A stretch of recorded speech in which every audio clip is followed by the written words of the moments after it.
Yo, how y'all doing? This is the Fierce Truth Seeker. I deeply apologize for the delay. I was trying to play around with some new features on this means of communication here. And as y'all know, my Achilles heel is technology. Okay. So, again, pardon the delay.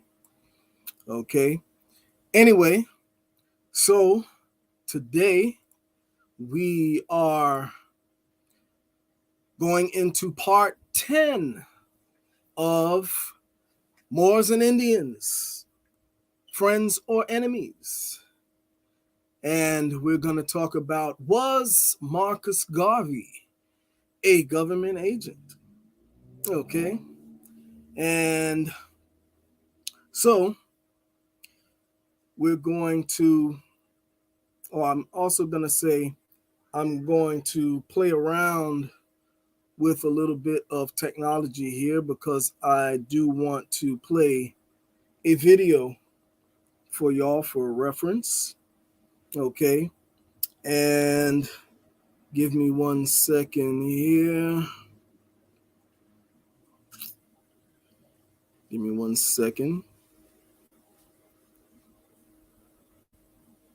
I am just setting this up so that I could play the video.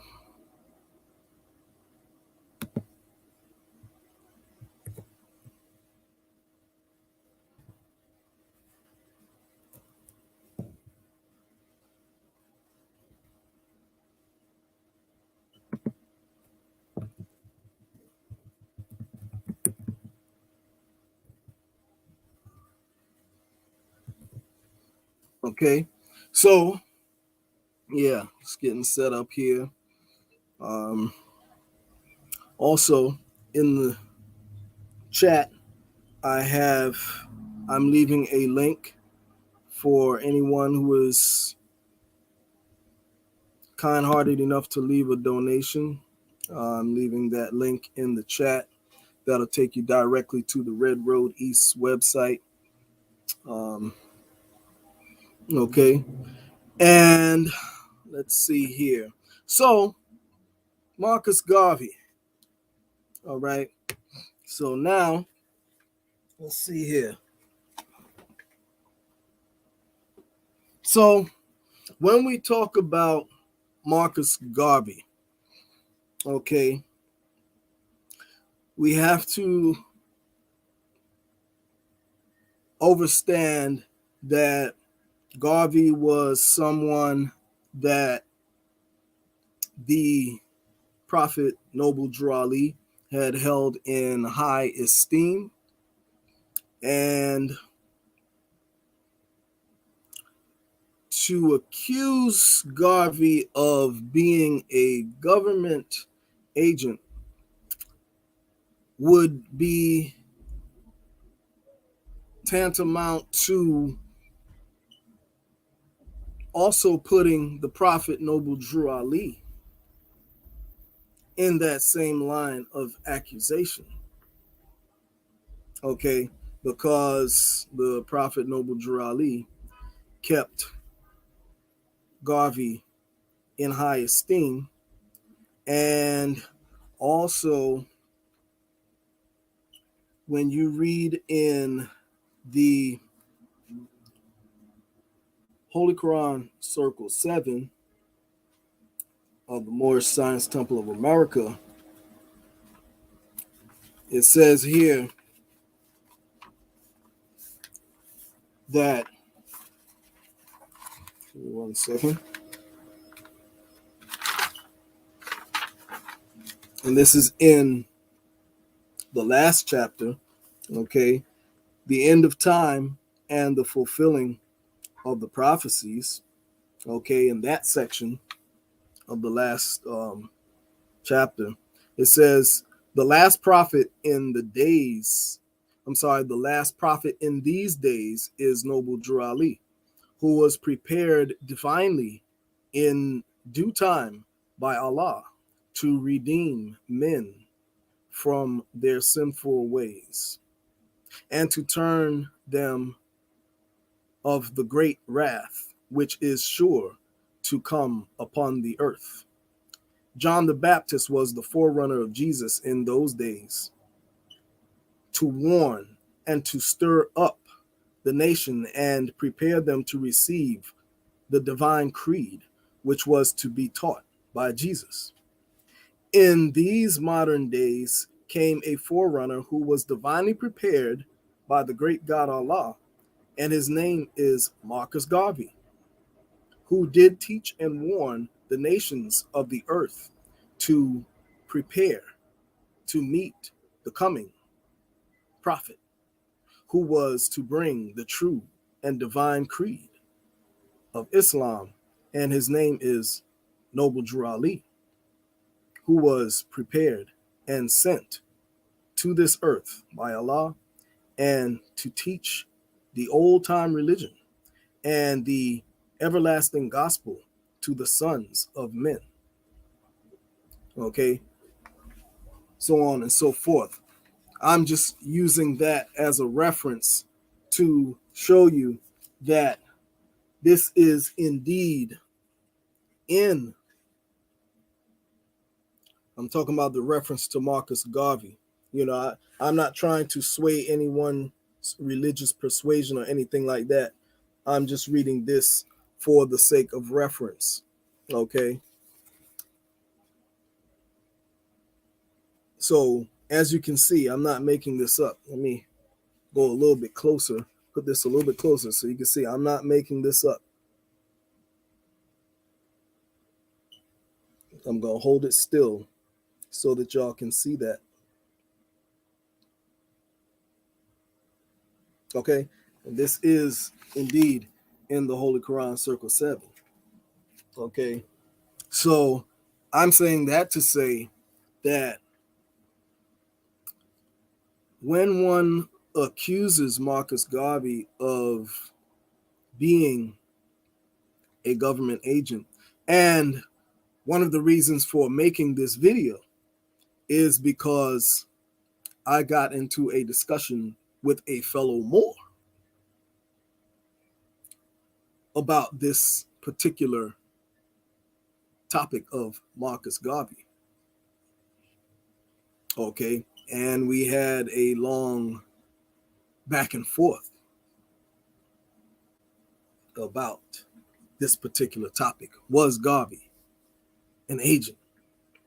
Okay, so the fierce truth seeker is speaking from the standpoint of someone who in his younger days was part of a Garveyite organization that was an outgrowth of Marcus Garvey's UNIA, Universal Negro Improvement Association. Okay, long time ago. Okay, so as such, I know a little bit more about Garvey than someone who just watched a few YouTube videos. Okay, and I don't profess to be an expert on Marcus Garvey, but I am someone who can tell you from having been on the inside as opposed to someone on the outside looking in.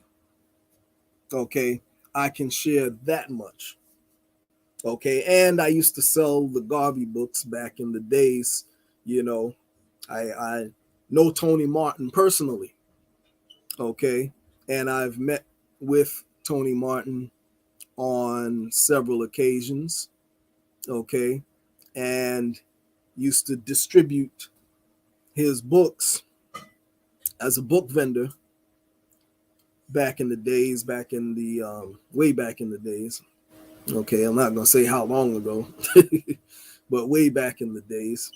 Again, the fierce truth seeker is a lot older than he looks. I know I look, quite young, you know, but the fierce truth seeker is a lot older than he looks.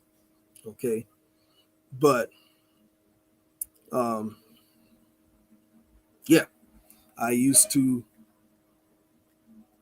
sell the different books, the Philosophy and Opinions, Marcus Garvey Hero, Race First, those different books, among others, okay, written by Tony Martin, okay, Philosophy and Opinions, and, I read a lot of those books back in the day. So, I'm not someone who just looked at a couple of YouTube videos speaking to you. Okay. So before we proceed with the discussion, oh, and shout out to people in the house. Okay. We have in the chat, this is Big Cream Money Jackson. All right. Thanks for tuning in, Big Cream Money. And again, I'm just sharing information with you all based on someone who was on the inside, okay, and sharing some information that you may not have been privy to, okay. Nothing more, nothing to get huffy and puffy about. I'm just sharing information, okay.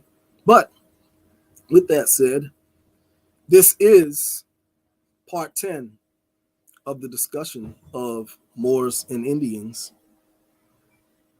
friends or enemies. So we are going to continue from where we left off at and then progress. This discussion on Garvey is surely going to be in more than one part because I'm going to cut it at 45 minutes today, and I'm going to clock the time. Okay, so those who miss it will, they can catch it after the live, replay it. Okay, but what I want to do right now is continue the discussion. So, as I said before, and again, I know that this particular person,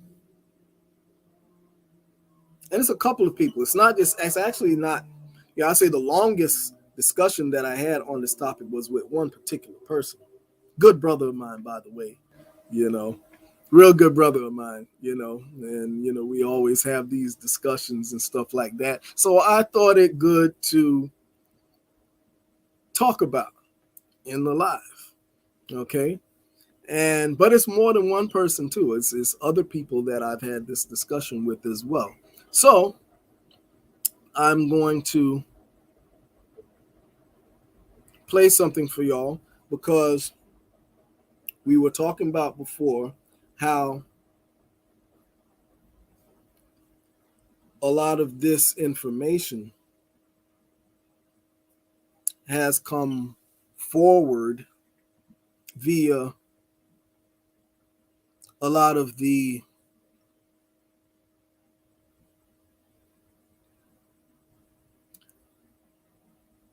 newer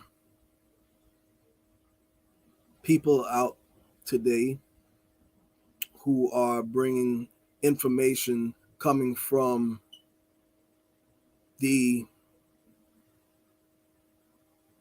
Aboriginal persuasion. Okay. And again, as I said before, the Aboriginal movement of today comes out of the Moorish. Okay.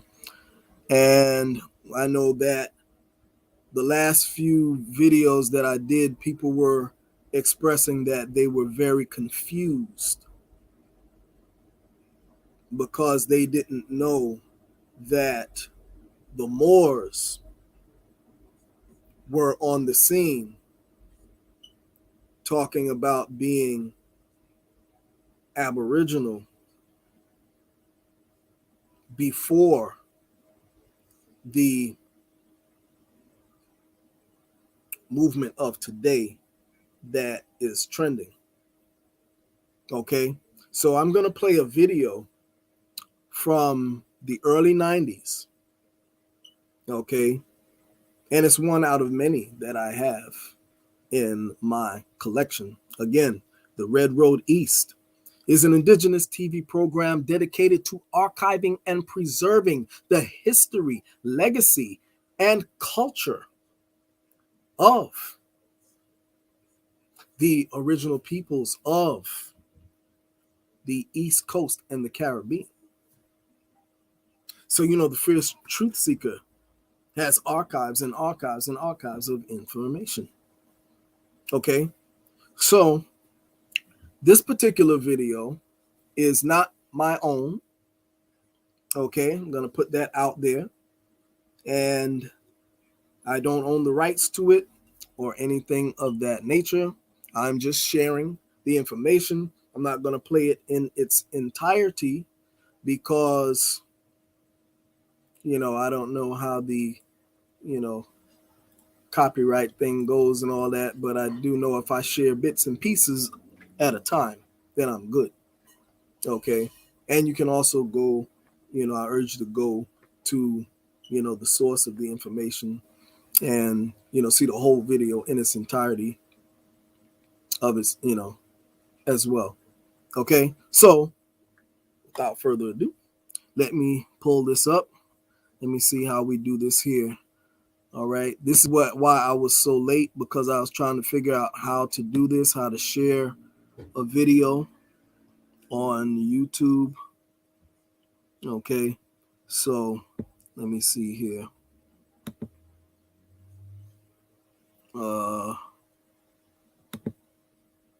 Okay, this is one.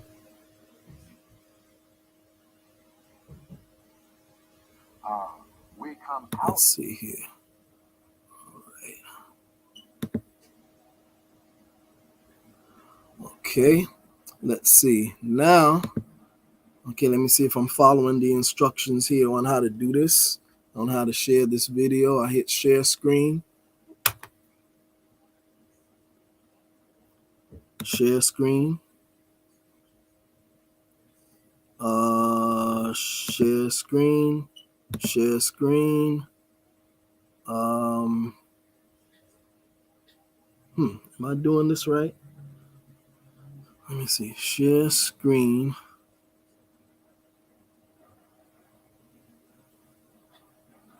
Share audio. Just give me 1 second.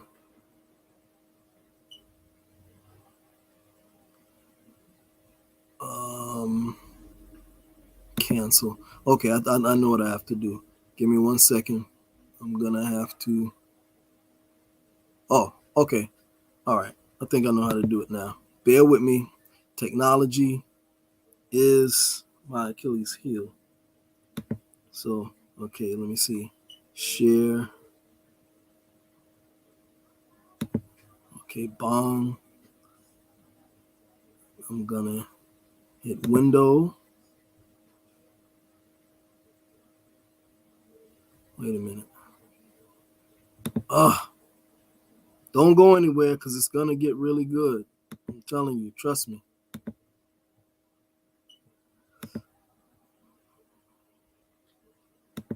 Let's see. Share screen. Share system audio.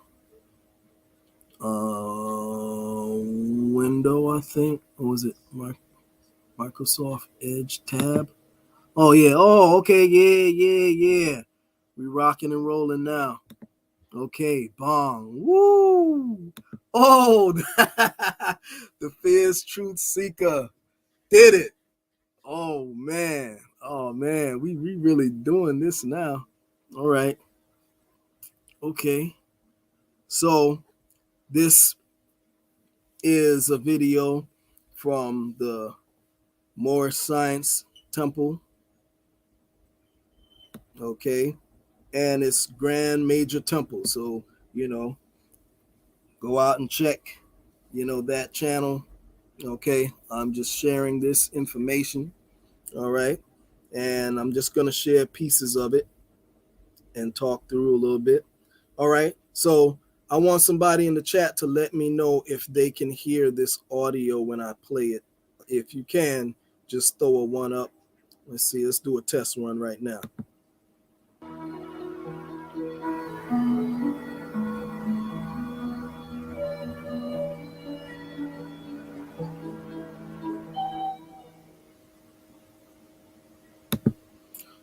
Okay, how was the audio? Can anyone tell me how the audio was? Was it good? Was it clear? Let me know. And again, I'm sharing this video as a reference. We're not going to get into the personalities of any individuals on the screen. Uh, People may have criticisms about, this one and that one. I'm just sharing this for information's sake, not for the personalities on the screen. Okay. So someone said that the audio is fine. Okay. So therefore, I'm gonna play this for y'all, and I'm gonna skip a little bit up. Okay. Yes, the coming of the Prophet Noble Drew Ali to us here in North America marked a milestone in the journey of this race. I agree. Of this nation.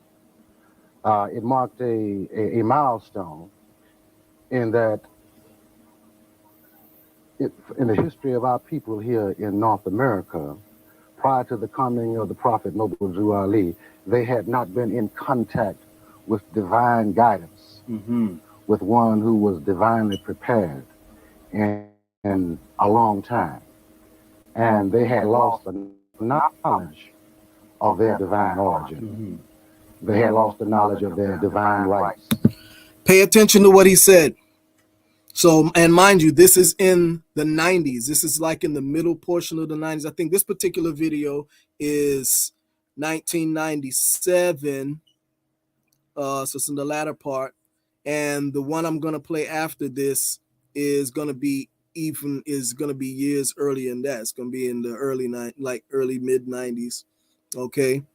Now, he said that our people had gone astray for a long time before Noble Drew Ali came on the scene.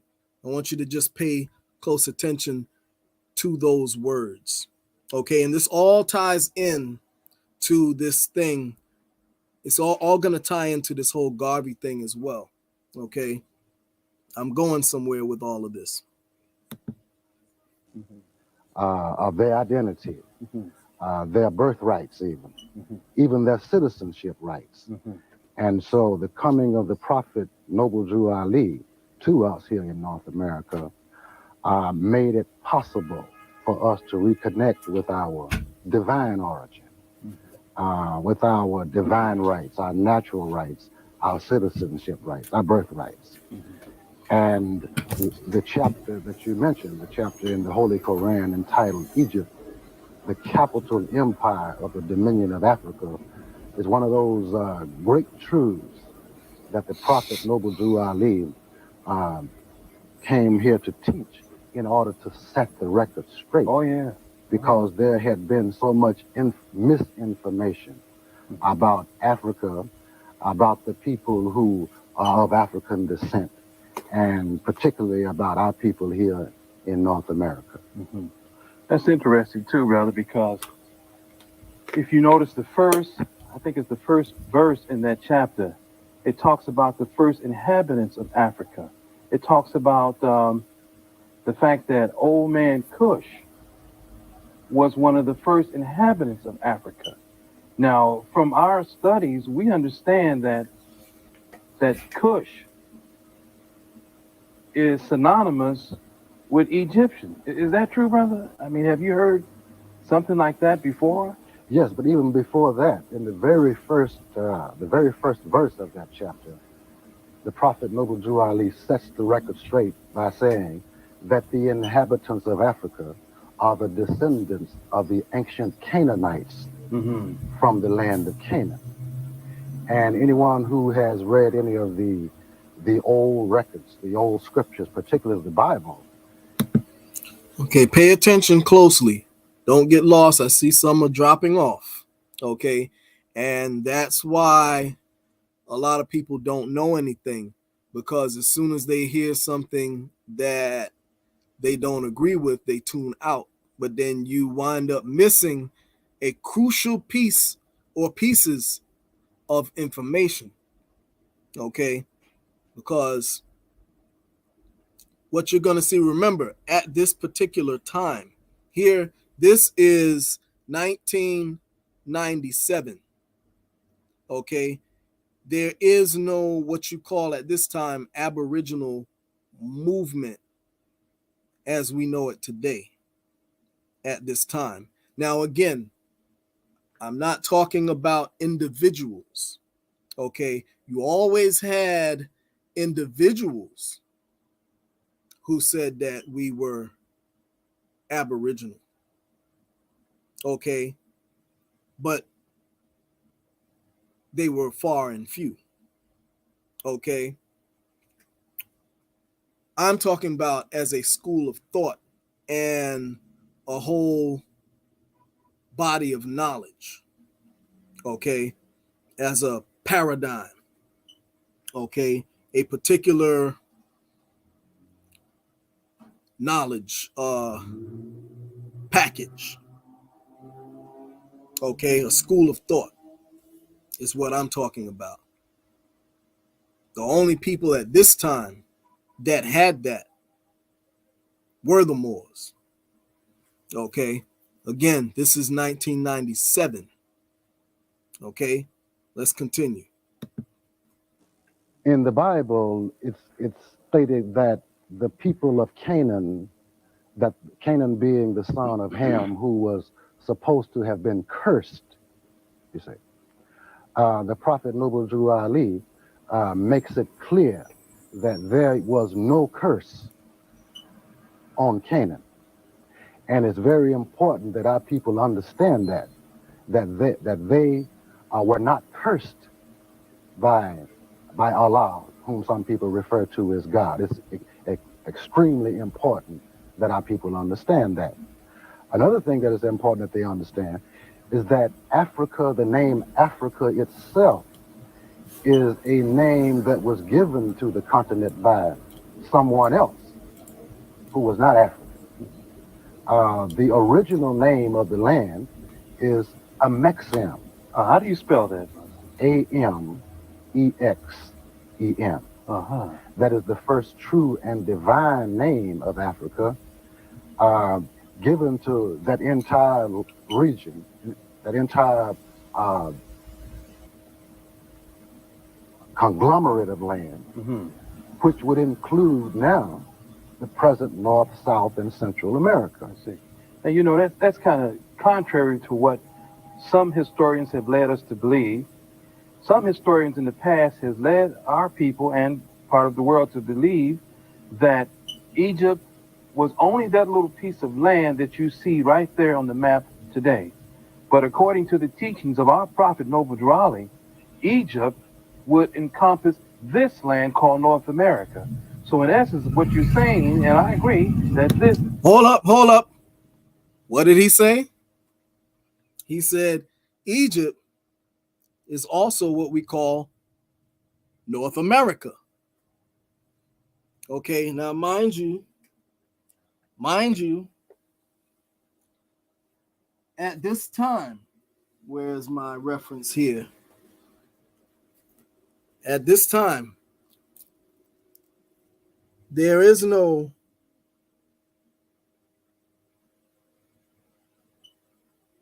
this book here, When Rocks Cry Out, did not exist. Okay?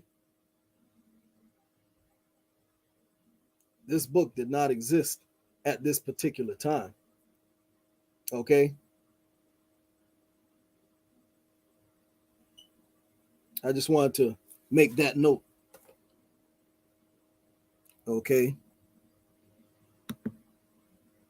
And also at this time, there were no people who called themselves Aborigines, and I'm talking about a movement, is what I'm saying, not individuals. I'm saying there was not a movement at this time outside of the Moors.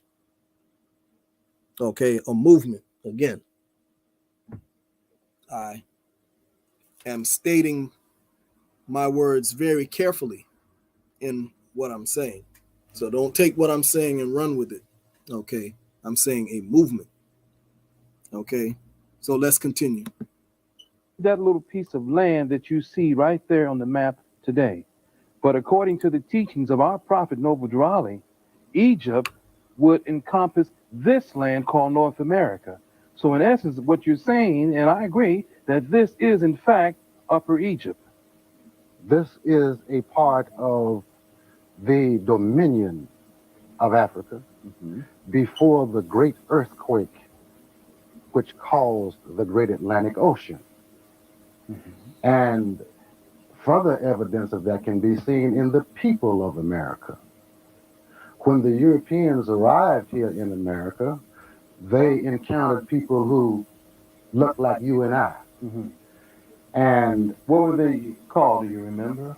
they referred to all of these people as being Indians. Okay. And we're not speaking of the Mexican Indians, the ones with the long hair, the ones that we see frequently in the media quite a bit. We're speaking of the so-called Indians that look like you and I. Right. In fact, they grouped all of the original people of America into one category and called them Indians, our people being among those here who were labeled as Indians.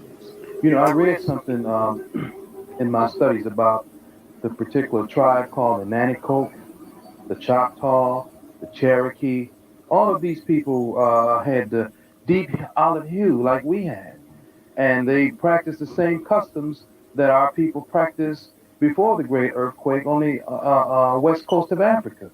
Speaking of the west coast of Africa, you brought out an interesting point at one conversation we had when you gave the miles, the distance that is from the west coast of Africa to the east coast of America. Do you remember that piece of information you shared with me? Yes, I recall reading in the book that Okay. So I see we have in the comment section Chung Nixon. All right, you say let's get down to the bottom of it. You see, that's the problem. Negroes like microwave scholarship too much.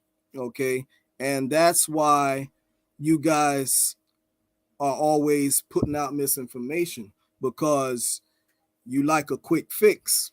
You don't, number one, you guys don't want to read books. Okay, you get your information from YouTube. Okay, and I'm at least sharing with you a video since you don't want to read books.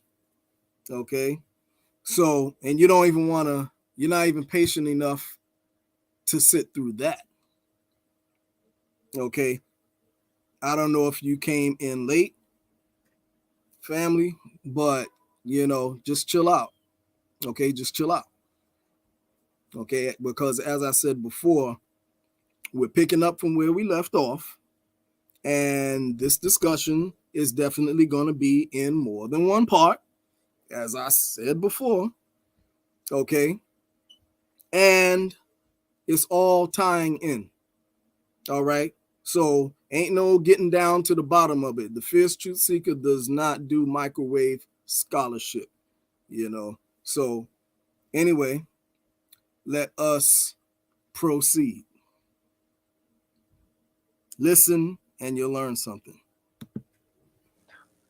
It is closer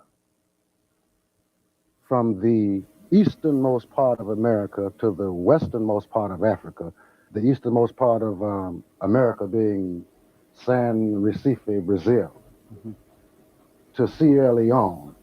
It is closer than it is from here to California. A distance of only miles separates America from Africa. Is that at right? this present day? That's true.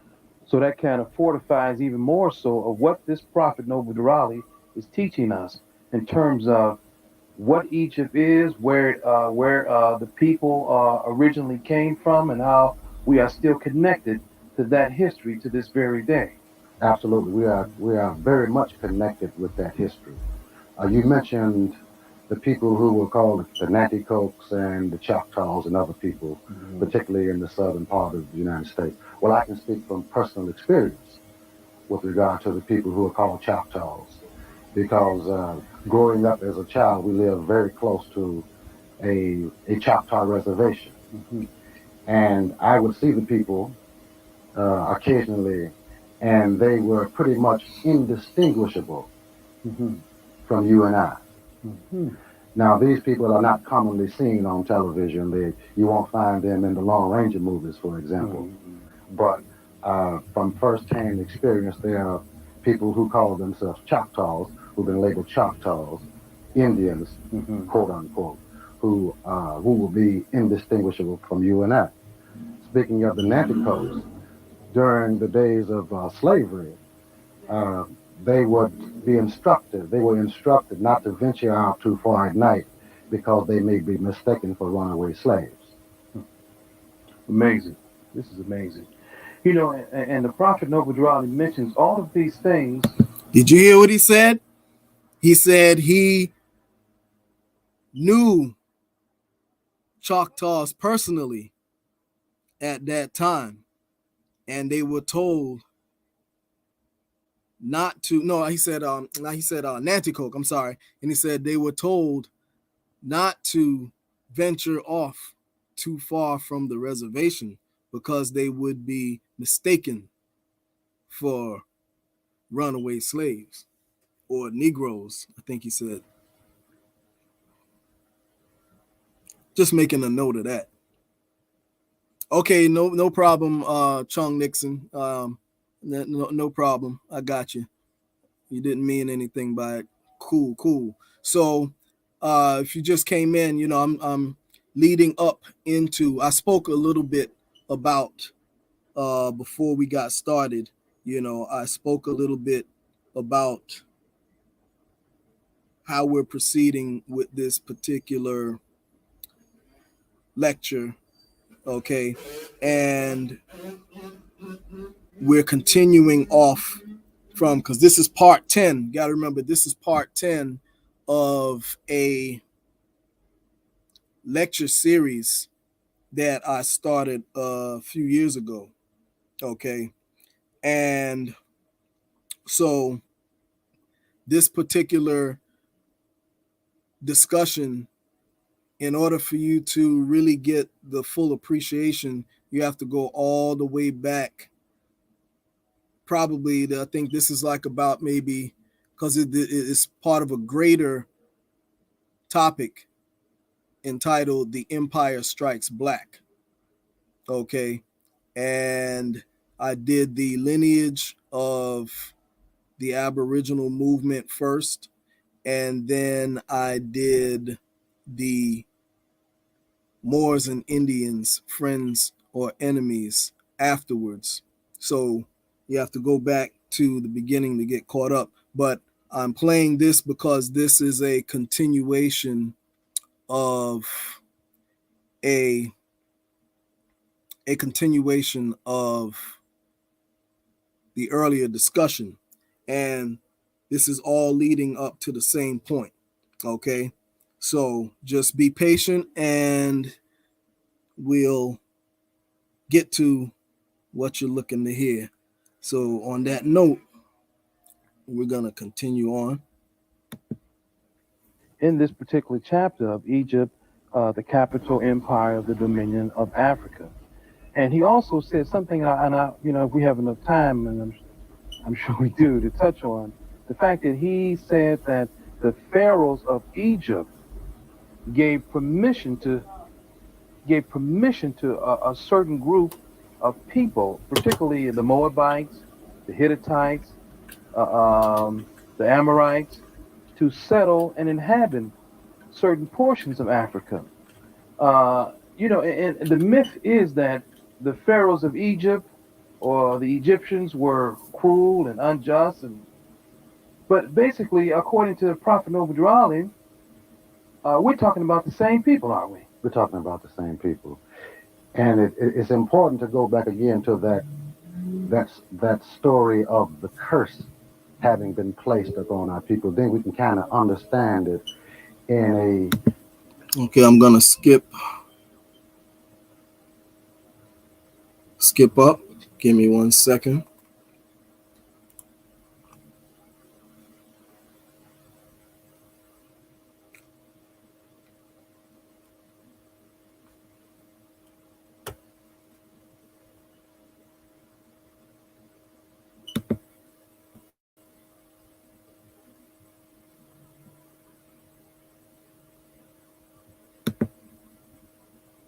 I'm not playing the whole thing.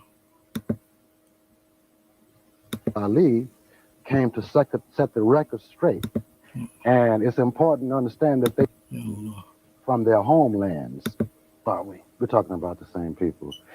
And it's important to go back again to that, from the pharaohs of Egypt to settle in that portion of Egypt. In other words, the western part of Egypt. They formed themselves kingdoms. And these kingdoms are called to this day Tunis, Morocco, Algiers, Tripoli, etc. Now the original people who were driven out of the land of Canaan were referred to as the Moabites, the Canaanites, the Hittites, the Amorites. The Moabites being an ancient name for the Moors. And it's important to understand that they received permission from the pharaohs of Egypt to settle in that portion of Egypt.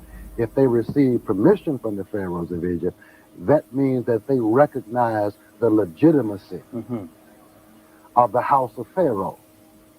And so then we as Moorish Americans, we as Muslims here in America, we come out of the house of Pharaoh. And again, if we go back to that curse story, the Prophet Noble Drew Ali came to set the record straight that the house of Pharaoh was not cursed. That's right. I can see the same thing there. And, what is interesting is that in this particular chapter of Egypt, the capital empire of Africa, the dominion of Africa, he later on talks about how, in fact, we are connected to these people, as you said, and how we, in fact, according to all true and divine records, can't be Negro, black, colored, or Ethiopian. That no man could change man from his descendant nature unless his powers is greater than Allah himself. And no man's powers is greater than Allah himself. So that gives us a divine connection that you were talking about earlier. That's absolutely correct. The terms, the marks, Negro, black, colored, were placed on our people here in North America during the time of slavery. Now, by accepting those marks, by accepting those definitions, that cut our people off from a knowledge of their ancient forefathers, of their divine origin. You see. So by claiming to be Negroes, by having those terms attached to them, those stigmas, if you will, they cannot trace any history of themselves back any further than slavery. because that's where the terms Negro, Black, Colored, Ethiopian began as they apply to our people here in North America. So it's very important for our people to return those marks, Negro, Black, Colored, back to the source from which they came, and to assume their natural identity, that being of Moorish descent, Moorish Americans, who are the descendants of the ancient Moabites, who inhabited the northwestern and the southwestern shores of Africa, who received permission from the pharaohs of Egypt to settle in that portion of Egypt. That's true. Who originally inhabited the holy land of Canaan, the land where the first physical man himself was formed in flesh. It's very important to have that connection, because by restoring that connection, then we have a connection to. Now remember, keep in mind, Canaan is here. Okay, another subject for another time. Okay, Our divine right, to our divine origin, to our natural rights, to our birth rights, to our citizenship rights. It is extremely important. And to our land rights. You talked about the northwestern and southwestern shores of Africa. And it's interesting, too, because in this same chapter, he talks about the different parts of Egypt that our people were given permission to settle and inhabit. But he also talks about some important things in this chapter in terms of the rivers that flow through there. He spoke about the river Nile that was dredged and made by the ancient pharaohs, and the river Niger. Now, I know that from my studies and books that I've read and studied, that geographically speaking, this Nile River, before the great earthquake, stretched across the continent of Atlantis, into what is now known today as the Mississippi River, that being a man-made river. I think that's a very important point that the Prophet Noble Drew Ali is making very clear to us in this chapter, Egypt, the capital dominion of Africa. There are indeed some profound and some stunning announcements made in that particular chapter, because if we understand the implications, then it changes everything. It changes everything. Yes, it does. It calls into question who are the original inhabitants of America. And if the great God of the universe recognizes any natural and divine right, or any birthright, then it would seem that those birthrights would have to apply to the original inhabitants of the land. And by being connected, by us being Moorish Americans, Muslim, being connected to those who were the original inhabitants of the land, then that says to us, says to our people, that we are not foreigners here in America. We are not recent immigrants, as so many people who have. see there, he says, we're not foreigners. See, a lot of people are under the illusion that the Moorish paradigm is saying that we are foreigners to here. We're not foreigners to here. So what I'm doing is I'm giving you some background as to where this ideology that we call American Aborigine has its roots in. Okay. Again, because as I stated in the previous lecture, there was no what we call Aboriginal movement at this particular time.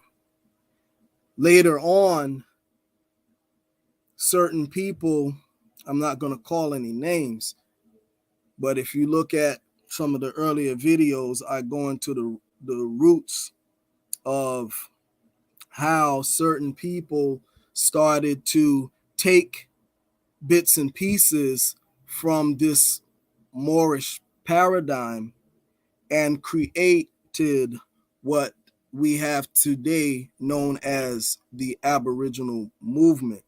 Okay. And if you go back and you look at the earlier lectures that I did, you will see it goes into further detail. This is just further evidence of what I was saying in the earlier lectures. Okay.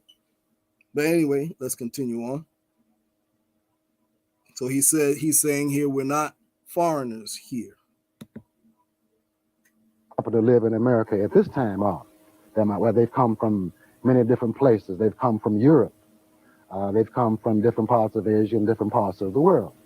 But we can trace ourselves back directly to the original inhabitants of the land. Another important point that the Prophet Noble Drew Ali brings out and makes clear in that particular chapter, and that is the people of America. Who were these other people? He mentions specifically the Moabites, the Hittites, the Amorites. Well, these are the people who were referred to as Indians. Mm-hmm.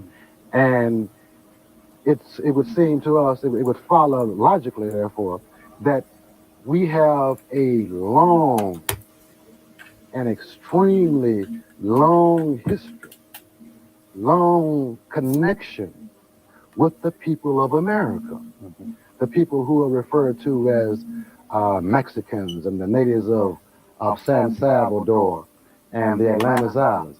That if we migrated from the Holy Land back in those ancient days, and that together we sought permission from the pharaohs of Egypt to settle and inhabit this portion of Egypt, then it would seem that there is a natural alliance between our people here, the Moors, the Moorish Americans, and the other original peoples of America, being the Mexicans and the Nicaraguans and the natives of San Salvador and the inhabitants of the Atlantis Islands. He's talking about the Mongoloids. We're going to attempt to reconnect those ancient and divine ties to our brothers and sisters here in America. And I can see that being done in science, as it was done in science. I can see that being undone. Okay, my mind tells me, according to our Prophet Noble Drew Ali, that Mexicans come from Mexico. Indians come from India. So, based on what you just said, we can't let that confuse us as being the same people who were given permission by the pharaohs of Egypt to settle and inhabit this portion of Egypt. We're the same people. Yeah. The only thing, according to our Prophet Noble Drew Ali, that separates us is a body of water from each other. But we're the same people. Interesting, though, as we go on in this chapter, he talks about this man-made river, the Nile River. He talks about the fact that this was used for trade and transportation. Well, when we check the history books, we can see that the Nile River was indeed used for trade and transportation, and so was the Mississippi River. Absolutely. It was used for trade and transportation. And it's very important, again, for us to know and understand that if we're talking about the same river, we're talking about definitely the same people. Absolutely. Absolutely. No question about it. Okay. So, stop sharing. All right. So, I wanted to share that.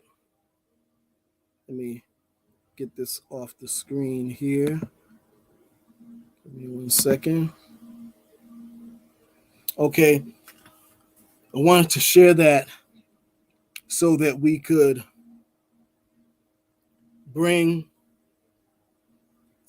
finish the conversation or should I say continue the conversation over into this conversation, because again, the title of this lecture is Moors and Indians, friends and enemies, friends or enemies. Okay. And I'm including the topic of Marcus Garvey in this particular discussion. Okay. Because the discussion of Marcus Garvey is more of a side note in this particular discussion. Okay. But we are going to address Marcus Garvey. Okay. So, as I said before, when it comes to, again, I know there's some people who just joined in. Oh, and before I proceed, I'm going to pull up some documents here. But before I proceed, I'm going to, for those who just, I know we got quite a few people who just joined in. I'm leaving and those who want to leave donations, I'm leaving the link in the chat. Okay. But anyway, so with Marcus Garvey, there is what I've heard being thrown out. And again, for those who just joined in, I was inspired to include Marcus Garvey in this discussion of Moors and Indians, friends or enemies, because of a discussion that I had with one of my brothers, okay, another Moor, who was talking about Marcus Garvey being a government agent. However,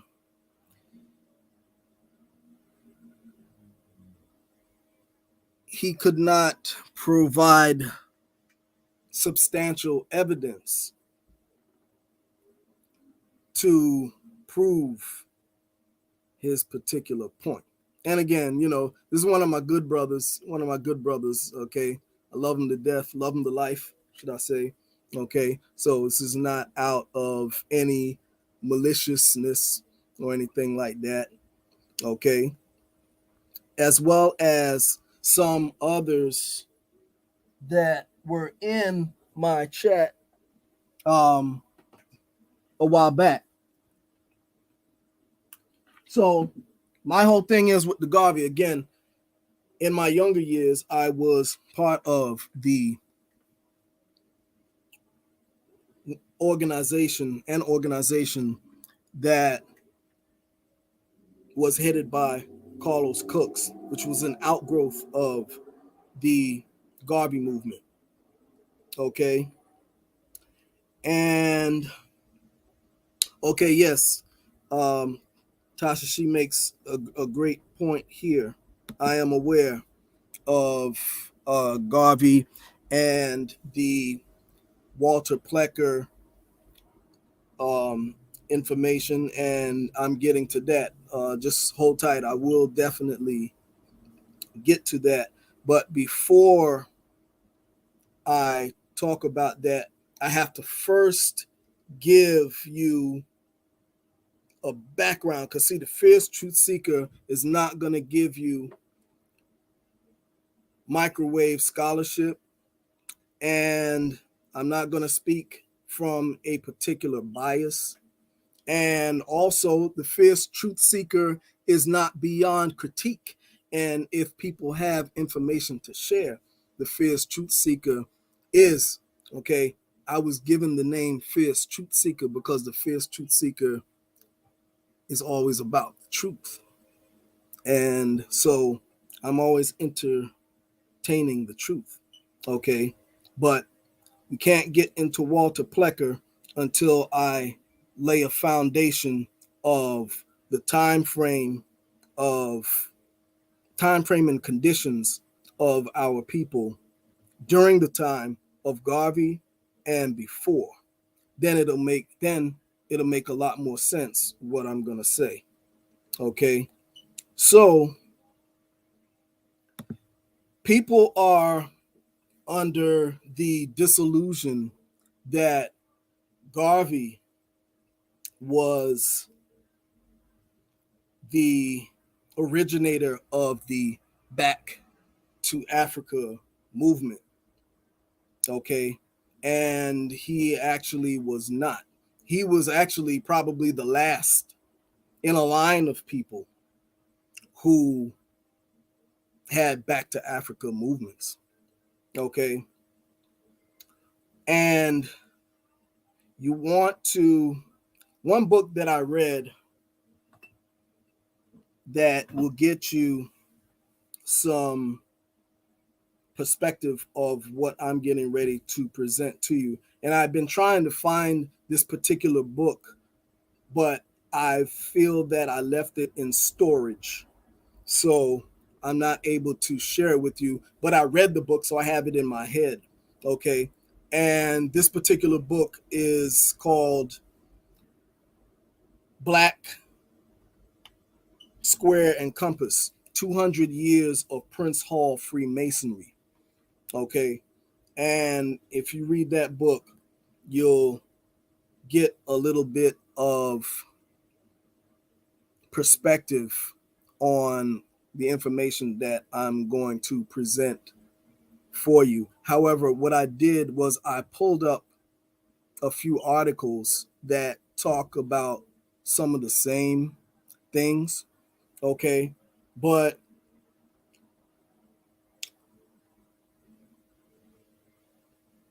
before Garvey, okay, you had Prince Hall. Okay. He was a proponent of the Back to Africa movement. Okay. As a matter of fact, when Garvey came here to the States, Garvey was actually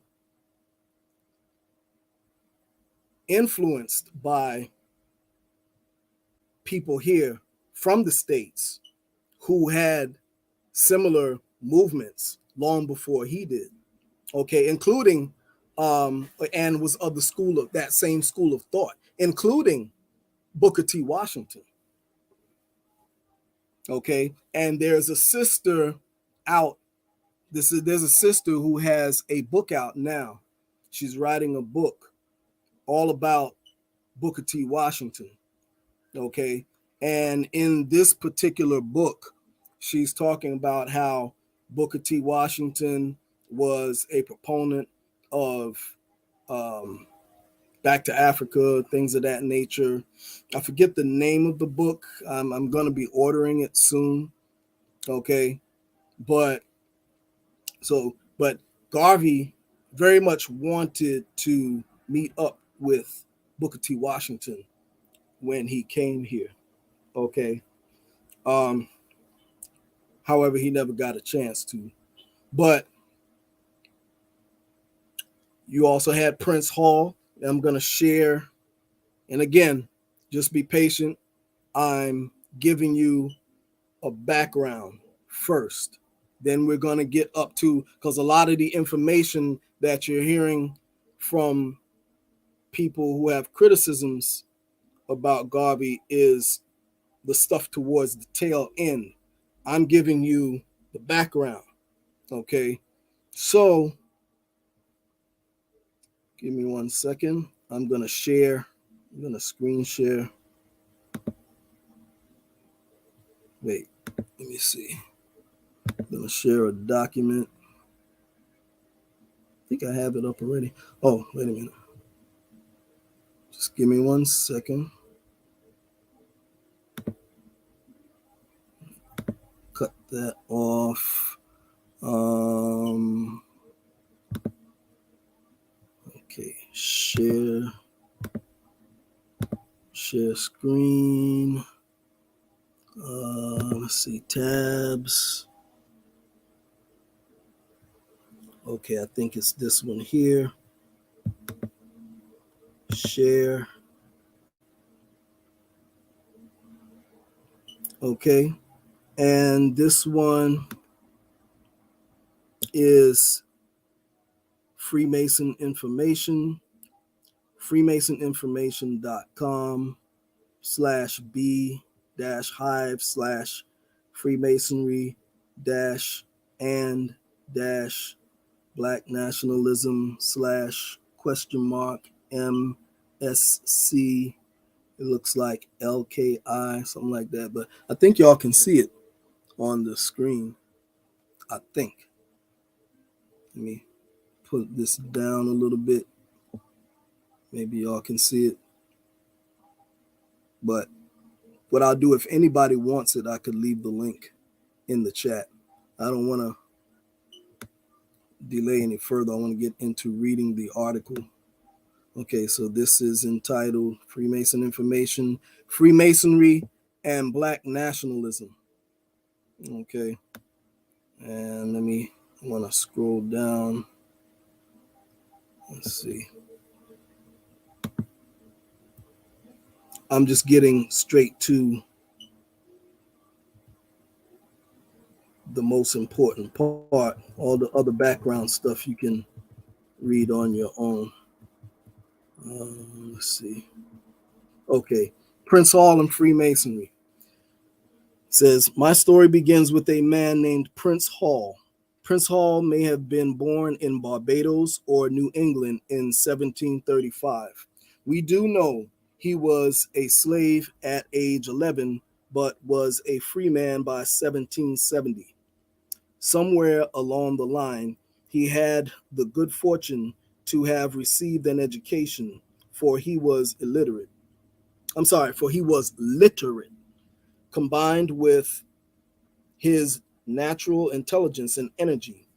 He was to become an effective community leader, organizer, educator, and abolitionist. He was also the founder of what is now known as Prince Hall Masonry. In seeking to become a Freemason, Hall assumed that Black Americans would benefit from the blessings of liberty promised in revolutionary rhetoric. Not so. In 1775, he and 14 other free Black men petitioned a Boston Masonic Lodge for membership and were refused. They then successfully petitioned a military lodge under the aegis of the Grand Lodge of Ireland. These men then founded African Lodge Number 1, which was later issued a charter by the Grand Lodge of England as African Lodge Number 459. Hall went on to organize lodges in Boston, Philadelphia, and Providence, Rhode Island.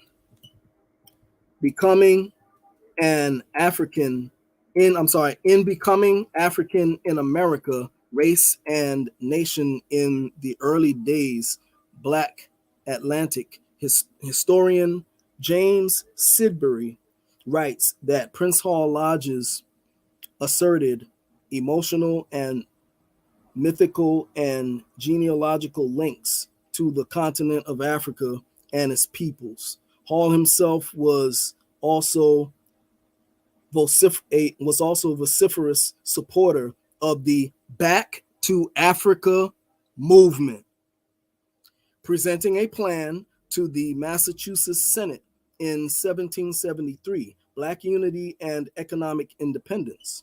Hall and his brother Masons issued another call for immigration in 1787. Pay attention to these dates. Marcus Garvey wasn't even born at this time. Marcus Garvey's grandparents weren't even born at this time. Stressing the need for the movement to be led by Black people. He stressed that Black independence was beneficial for the moral and economic improvement of Blacks and whites alike. He justified immigration and stressed an African identity as opposed to any one particular African ethnicity. As the name of their lodges indicate, Hall's immigration efforts led nowhere, which led him to concentrate his later efforts on education, Freemasonry, and abolition.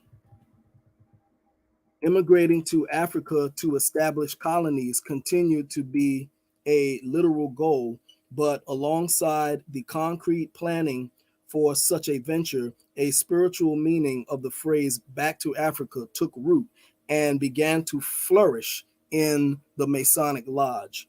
In Black Pilgrimage to Islam, sociologist Robert Danin writes, evidence of the struggle between the struggle between churched and unchurched ideologies is also reflected in the history of the Prince Hall Masonic lodges, where Ethiopianists, Ethiopianists and Arabist proponents clashed repeatedly.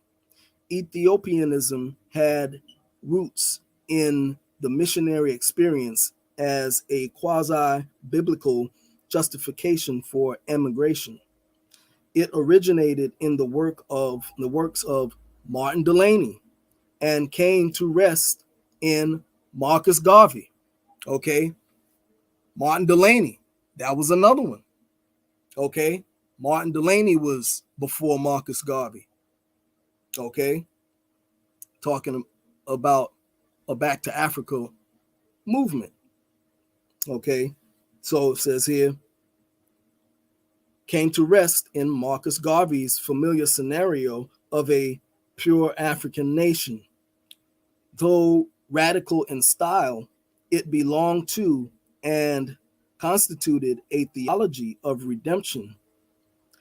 Arabism, on the other hand, was a representation or Islam constructed out of fragmentary knowledge. Like other folk traditions and vestigial religious beliefs, it was discordant to the ears of churchmen.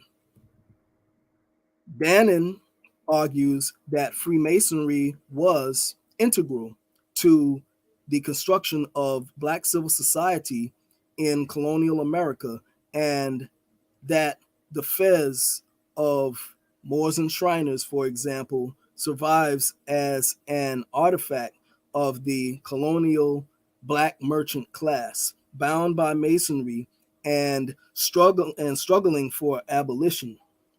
Simply put, the lodge nurtured the two tendencies that will appear in this informal paper: the Ethiopianist trend, such as in Rastafarianism, and the Arabist trend in the Nation of Islam, for example.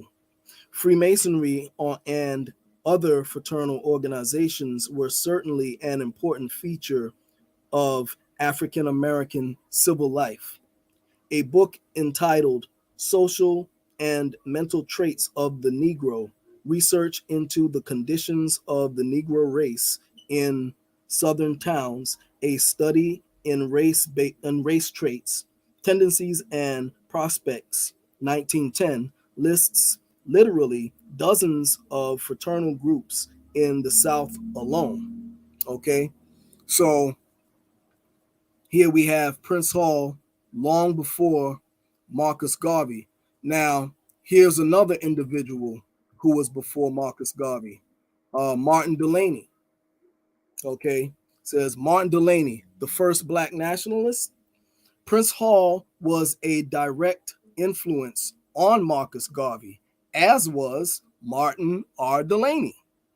Some have argued Delany was the first Black nationalist, abolitionist writer, journalist, and abolitionist writer, journalist, philosopher, inventor. He was also one of the first three Blacks admitted to Harvard Medical School and the first Black field officer in the U.S. Army, obtaining the rank of major. In 1853, he wrote a short book entitled The Origin and Objects of Ancient Freemasonry. Its introduction into the United States and legitimacy among colored men.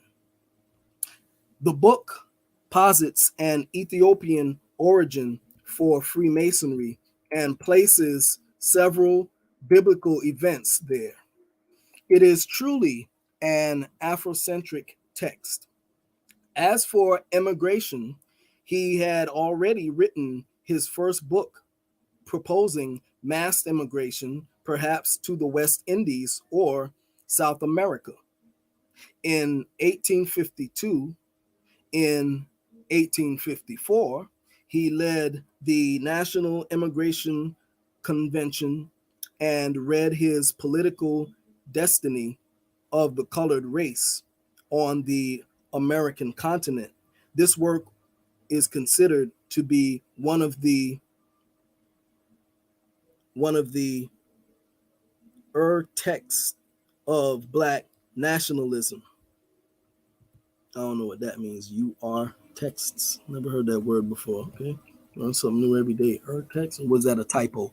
Delaney traveled to Liberia in 1859 to look into the possibility of settlement. He stayed 9 months and signed a treaty for settling unused land in exchange for bringing skilled workers to the region.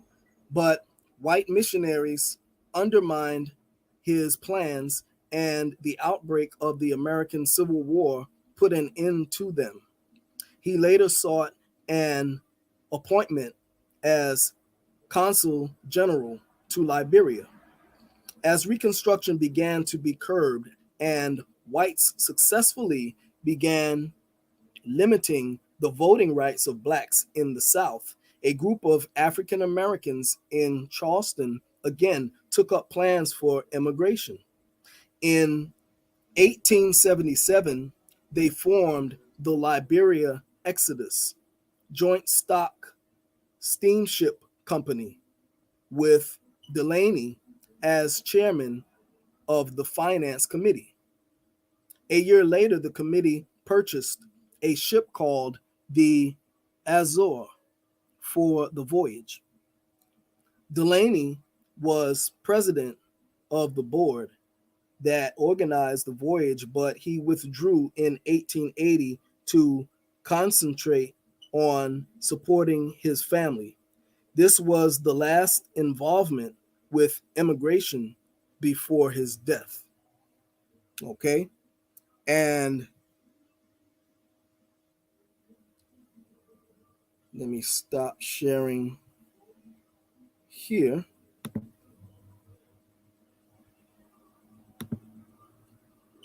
Okay. Now, also, there is another person who had a Back to Africa movement. Okay. And this was an American Indian of the Wampanoag tribe. Uh-oh. An American Indian? Let us pull that up. Give me 1 second. Give me 1 second. Okay. Let me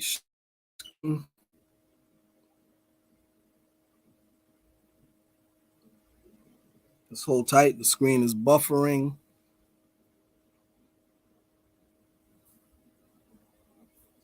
Okay. Let me get this set up.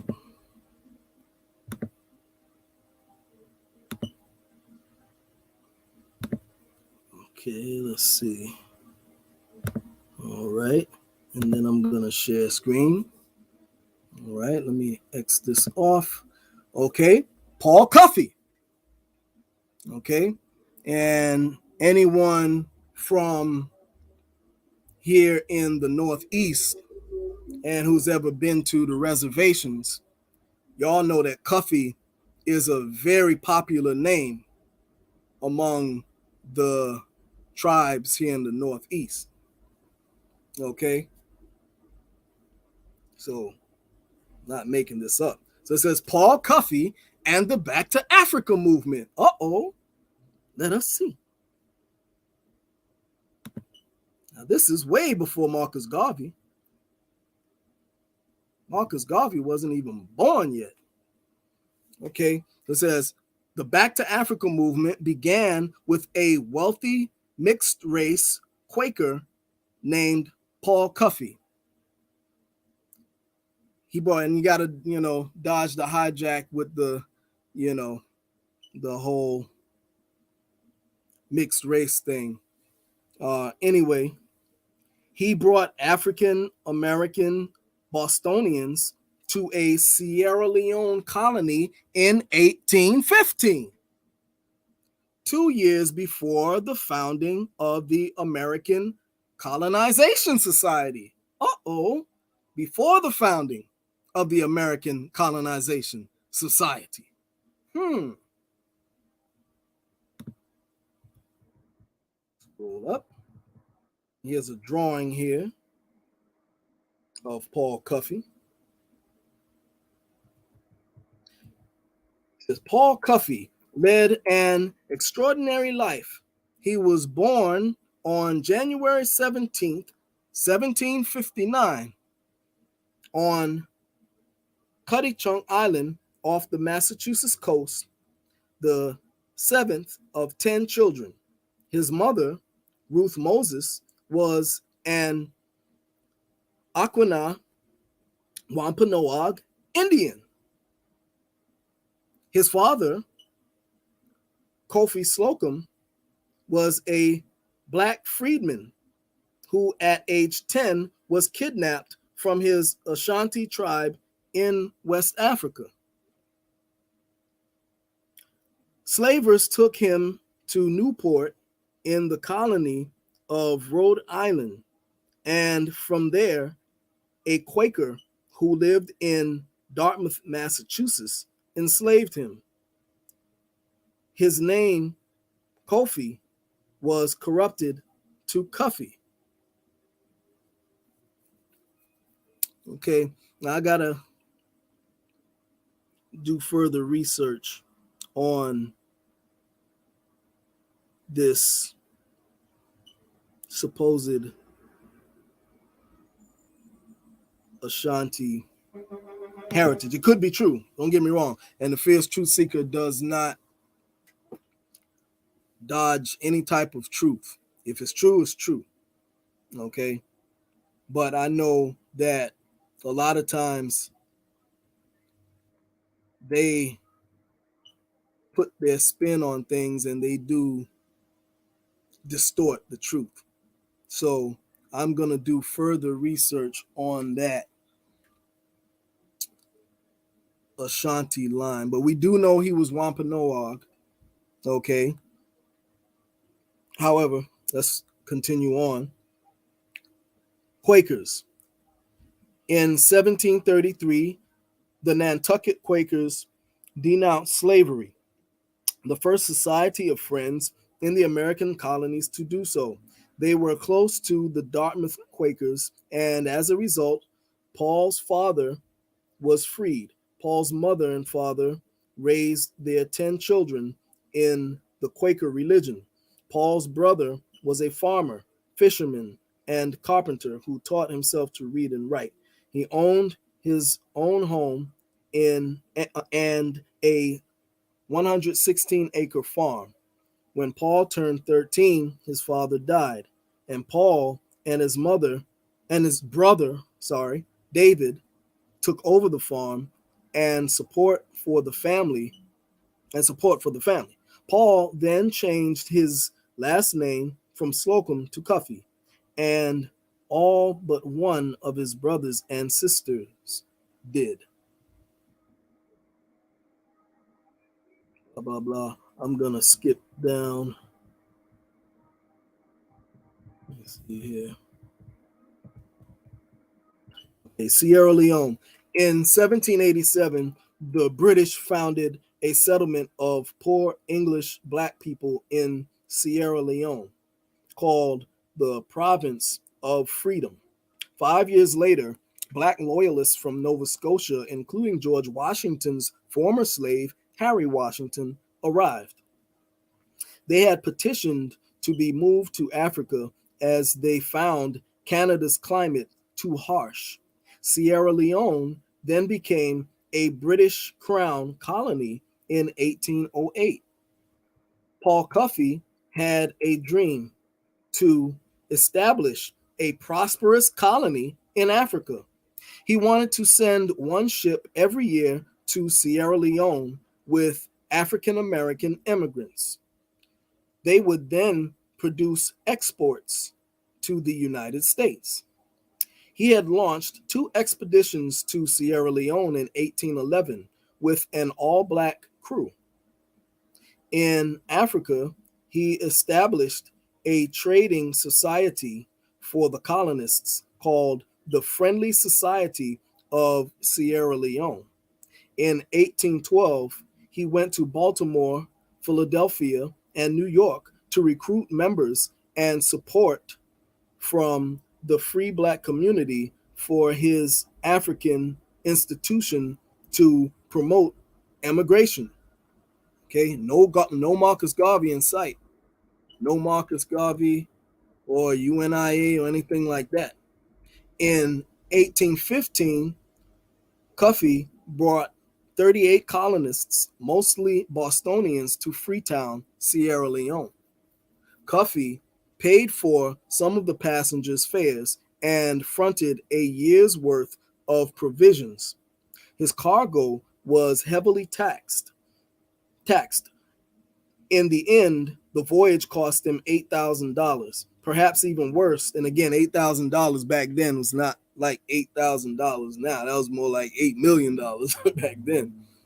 Perhaps even worse, the immigrants weren't greeted warmly as the governor was having problems with the colonists. The men had to swear an oath of allegiance to the crown, and many refused, fearing they'd end up getting drafted. The dream dies. He ran into financial difficulties, though the well founded American Colonization Society also overshadowed his efforts. Founded by Robert Finley of New Jersey, it brought groups of African Americans to Liberia. The society asked Cuffey for his help, but the blatant racism of some of its members alarmed him. Worse, the African American community started to question the Back to Africa movement. In 1817, his Philadelphia friend, black sailmaker James Forten, wrote to Cuffey to tell him several thousand black men had met at the Bethel African Methodist Episcopal Church. Okay, and you have some people who believe that the term African American started with Jesse Jackson, but it didn't. And as you see here, this is 1817. It says here they met at the Bethel African American Methodist Episcopal Church. Okay, 3,000 at least attended, and there was not one soul that was in favor of going to Africa. They think that the slaveholders want to get rid of them so as to make their property more secure. Forten wrote, then later Forten signed a statement renouncing the movement and disclaiming any connection with it. Paul Cuffey died a month later on September 7th, 1817. He left an estate worth $20,000. His last words were, "Let me pass quietly away." Okay, so, and again, he's not the only one. There's a lot of Back to Africa movements. Okay, and let me stop sharing here. If y'all want to read this article some more, y'all can, just look it up yourself. Actually, this is the end of the article, actually. Okay. And if anyone wants me to leave the link in the chat, I can do that. Let's see. Stop sharing. Okay, let me go here. Okay, so what it is too is that everything, when you read books on things that happened in the past, everything is about perspective. Okay, the paradigm that we have now that's trending that you call an Aboriginal movement, you didn't have that back in those days. Okay, you had individuals who were definitely indigenous. Okay, that's a fact. Okay, that's a definite fact. Okay, however, you got to remember, our people were lulled to sleep. Okay, and you didn't have a paradigm of you didn't have the paradigm that we have today. Okay, our people were being taught that they came from somewhere else. Okay, that was the school of thought at that time. And if anyone wants to prove that to be incorrect, then they can leave information in the chat where you have evidence of an Aboriginal paradigm at that particular time, and I will be welcome to entertain that. However, it doesn't exist.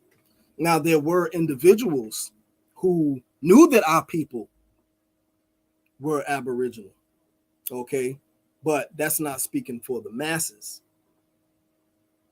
okay, and that's why those of us who do revere the Prophet Noble Drew Ali hold him in high esteem, because he came back with that ancient knowledge of the fact that we are Aboriginal to the land. Okay, when other people were saying we're talking about schools of thought, when other schools of thought were saying that we came from somewhere else. Okay, so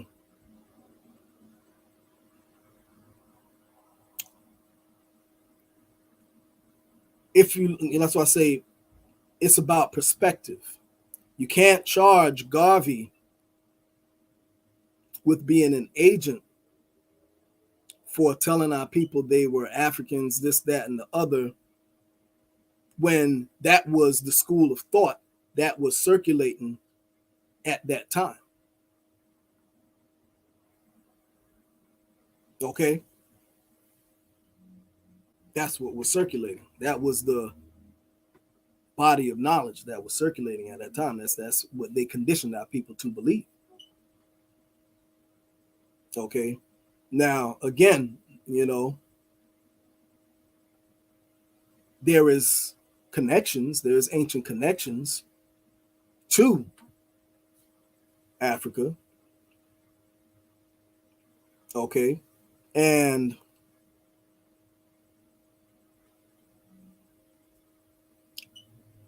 those of us who are part of the original school of thought that our people were here in this land, or Aboriginal to this land, we don't have a problem with any connections to the continent. Okay, this is something new.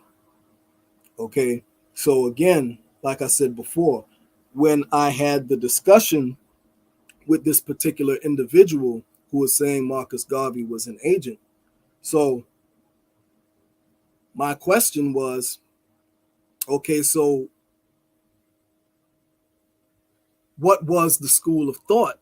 Where's the Aboriginal school of thought at that time? Where's the Aboriginal movement at that time? And that's where I heard crickets in the discussion. That was, matter of fact, that was the end of the discussion. So everything is about perspective. Okay. And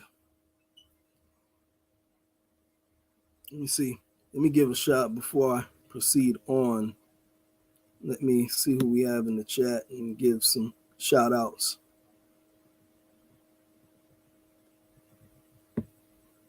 Yeah, we got Dan Heath in the house. Thanks for joining. Let's see who else we got. We got Yard K. Hey. What's up? I hope. Oh, Yud K. I'm sorry. Yud K. That's my eyes. Okay. And Dan says he thought that the brother with the fez on in the video earlier, he thought that was Bobby Hemmett.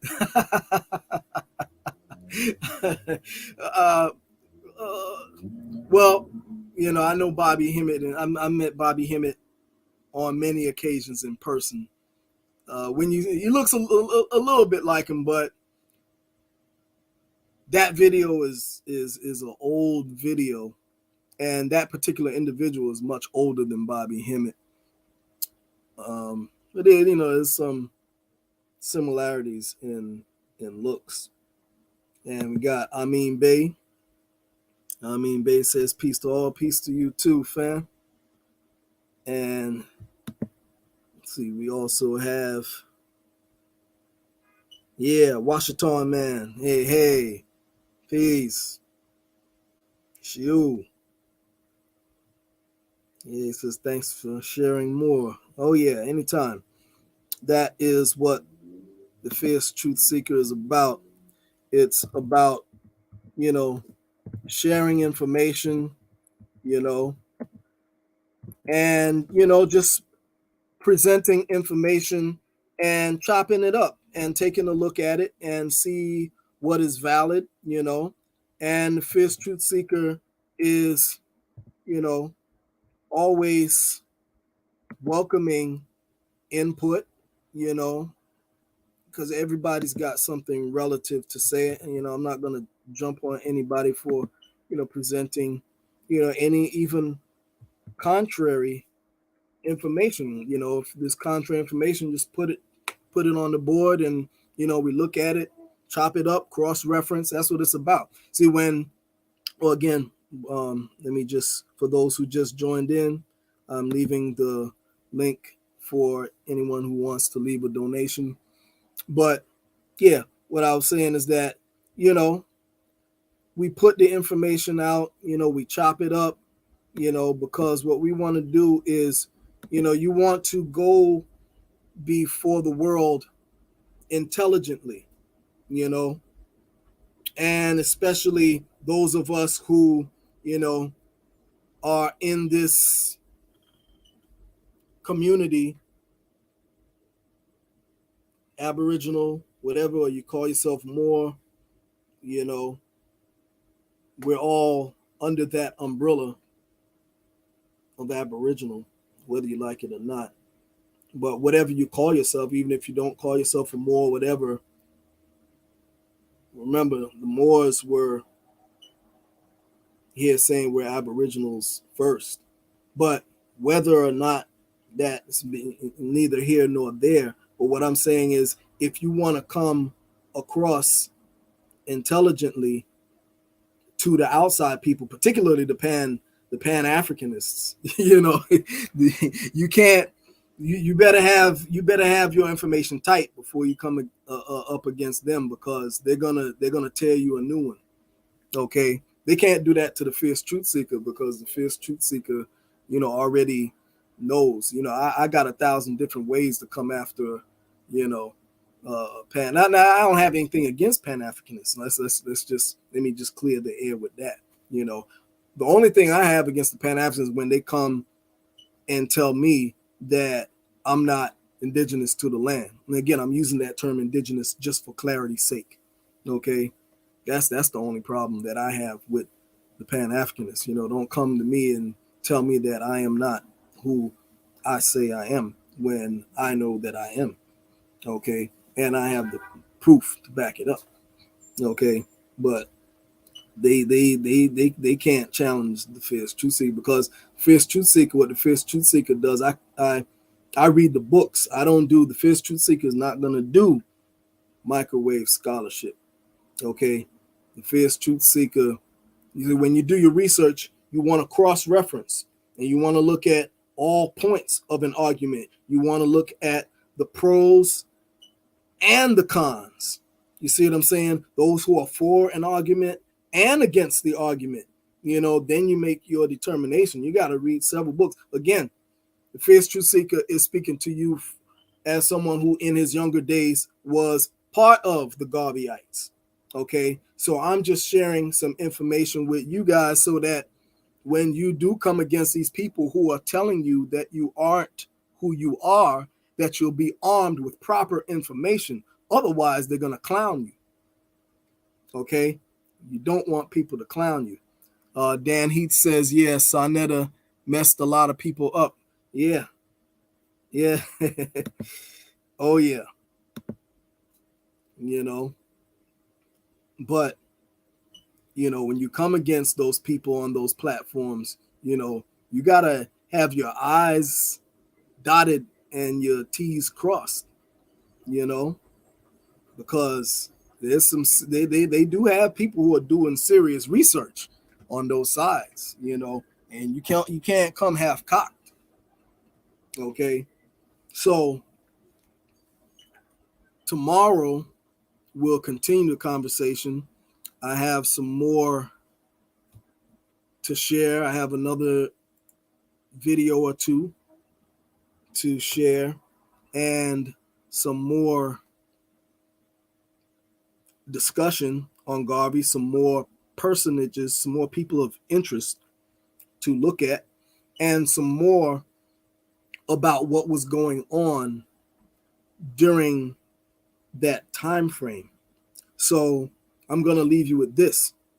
What you have to know too, with Garvey, and I don't want to leave without talking about Garvey and the Plecker, but even though that's going to be tomorrow.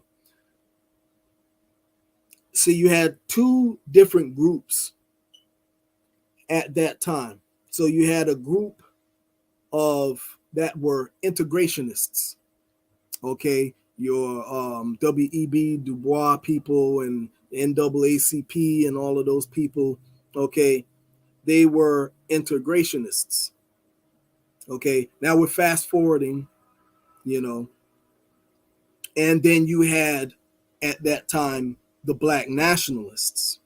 Okay, so the integrationists were interested in, they weren't interested in being self-sufficient or the things that Booker T. Washington was talking about. See, back then, they had what they call separate but equal. Okay, pale folk stay where they are, and the quote-unquote Negroes stay where you are. Now, gotta remember, during those times, there was a lot of our people who owned a lot of businesses at that time, and even when you go into the history of Black Wall Street and all that, you had many Black Wall Streets, okay, quote unquote, okay, but that's what they call them, Black Wall Streets and Negro Wall Streets and this, that, and the other, okay. Now,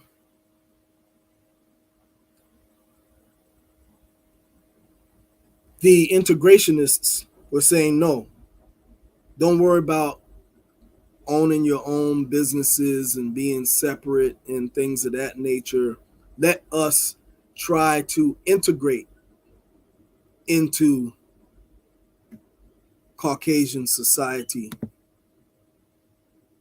okay, and beg them for that's another the quote unquote black nationalists at that time were saying, excuse my expression, this to integrating with pale folk. Okay, let's do our own thing. We could open up our own businesses. We can do for self. We don't need them. The integrationists at that time were fighting to go to the toilet with pale folk.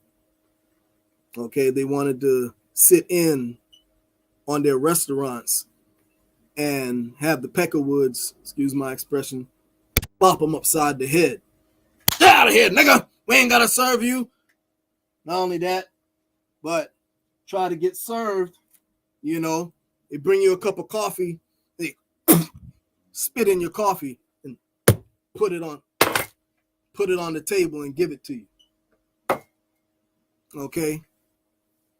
Black nationalists at that time, Garveyites and all them, saying the hell with that. Matter of fact, they even fought with the KKK. So y'all don't know nothing about that. See what I'm saying? You're only getting one side of the story. You're only getting the side of the story of Garvey and others, mind you, who met with the KKK, white nationalists, and stuff like that. But no one is telling you why. That's the question. Why? Okay. So tomorrow we will get into the why.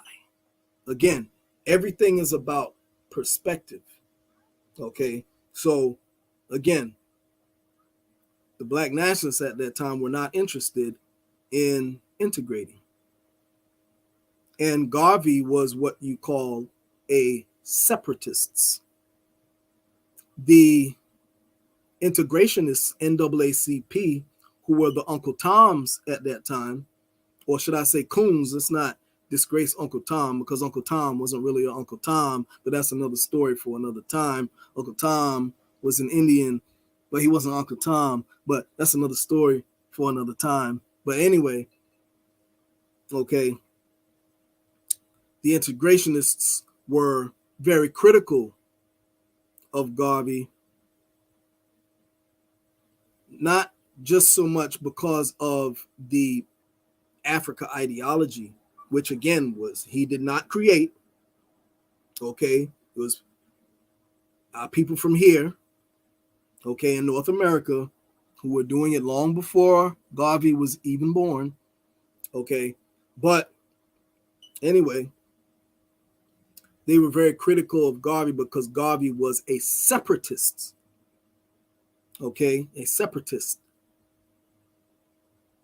The integrationists wanted to have their daughters to marry Caucasian men, them marry Caucasian women, blah, blah, blah. Okay. Wanted to go to the toilet with Caucasian folk, blah, blah, blah. All of the above, go to their schools and, the nationalists, and we're talking about doing for self. Booker T. Washington was talking about learning trades and things of that nature. He also had a back to Africa ideology. And tomorrow we'll get into why they had these ideologies and things of that nature. However, I hope y'all like the presentation. And it's getting late. And I know my wife is going to come in here soon and look at me cross-eyed because I said that I would just do this presentation for no more than an hour. And we've been gone now for well over an hour. We're almost, let's see. We are, we're going into, we're over an hour and a half. Okay. So I'm going to cut it here. And, oh, we got the Cobra Assassin in here. Peace to the Cobra Assassin. He says, Islam, peace and love. Good brother. Shiu. Yeah. All right. And I thank everyone who joined tonight. And again, I hope you liked the presentation. And again, we're just putting all of this stuff on the table so that we can chop this up and let you decide for yourself what you feel. You don't have to take my word or anything like that. Do your own research. I always say, don't take my word for anything. Okay. Tomorrow, let's see what time tomorrow. I'm thinking I might do it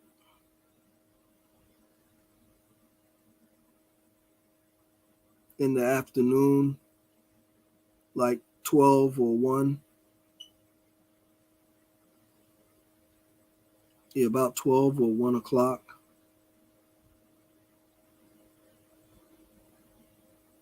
Okay, but it'll be sometime in the early afternoon. About 12-1, somewhere around there. But I'll announce it beforehand. Okay. And let's see. Yeah. Okay. And I thank you all for joining. And until the next time, Doda Dog E.